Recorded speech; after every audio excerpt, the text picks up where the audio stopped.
உலகத்திலேயே பெரிய தெய்வம், உலகத்திலேயே மிக உயர்ந்த தெய்வம், உலகத்திலேயே மிக எளிமையான தெய்வம், உலகத்திலேயே யாராலும் அடைய முடியாத தெய்வம், உலகத்திலேயே அன்போடு சென்றால் எளிமையாக அடையக்கூடிய தெய்வம், அற்புத தெய்வம், ஒரே தெய்வம் நம்முடைய சிவபெருமானை தவிர வேற யார் இருக்க முடியும்?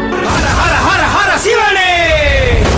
அந்தம் நீயே, அகிலத்தை ஆள வந்தவரே, நீரும் நெருப்பும் நீயே, என்னுள் அன்பாய் புகுந்தவரே. வானம் நமக்கு தந்தை, பூமி நமக்கு அன்னை, இதற்கு அதிபதி எவனோ அதுவே சிவனின் வடிவாகும், அதுவே சிவனின் வடிவாகும்.